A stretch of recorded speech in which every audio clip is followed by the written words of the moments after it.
Mm-hmm. Okay. As of December 4th of this year, close to 800 people have been arrested, and the first of the 11 of that group have been convicted for protesting outside of North Carolina's legislative building during what has become to be known as Moral Mondays. On these Mondays, different people from the community, different citizens, teachers, religious leaders, political leaders have been coming together outside of the legislative building to protest what's been happening in the North Carolina state government. Since we are all citizens of North Carolina, regardless of your political beliefs, whether you're a Democrat or Republican, this is something that we need to stand up and take notice of.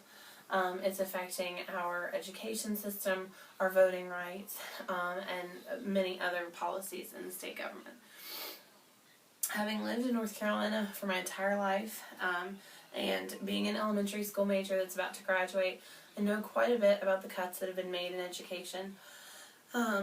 It's an extremely difficult thing to stand by and watch our students' education and their futures get cut and slashed at every turn. Their teachers are losing jobs, their teachers aren't getting raises, the school's funding is getting cut, and it really is just a big mess. Governor Pat McCrory has chosen to pass budget cuts that cut education funding, teaching jobs, teaching salaries, and teaching stipends that teachers get upon completion of their master's degree program.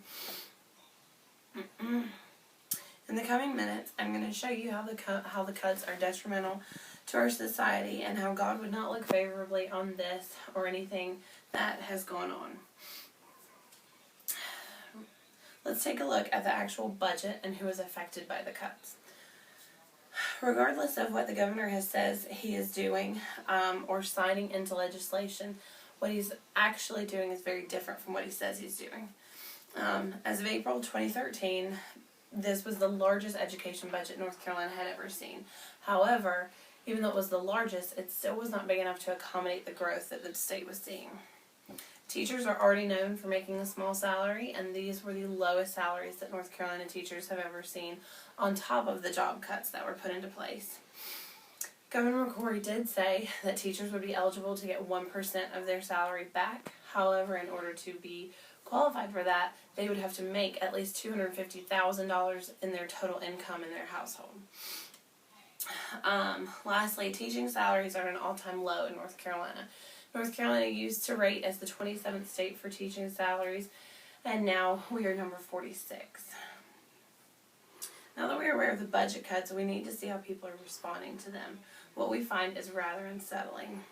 In early April 2013, a grassroots movement called Moral Mondays began, where people came out in front of the legislative building in response to the cuts. People are beyond upset with how the government is treating its citizens. And there doesn't seem to be any one type of person. It's not liberals, it's not Democrats, it's not Republicans, it's not just teachers. There are religious groups, there are feminist groups, there are tons of different people who are coming out to protest. Governor McCrory's response to the protesters has been completely unacceptable. It's usually met with condescension and lies.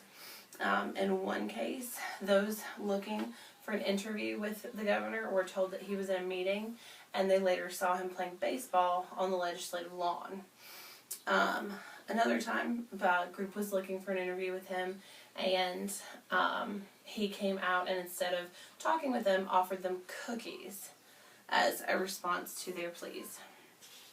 With tensions high in the state, the governor having hardworking citizens arrested and protesters still not backing down, it's definitely becoming, there's a shift taking in the legislative building. He's having these citizens arrested as they come out to protest, and it's just a really big problem.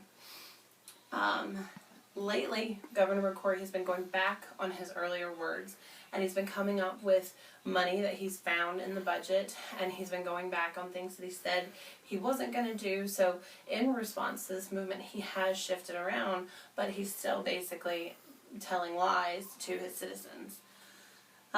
He did happen to find $10 million in the budget for education. And he has vetoed 2 or 3 bills, but after he vetoes them, he sends them to a Republican-controlled government who then pass them. With all this information before you, it's easy to see why many people are choosing to protest. Budget cuts and treating others poorly are just a few things wrong with the current state government.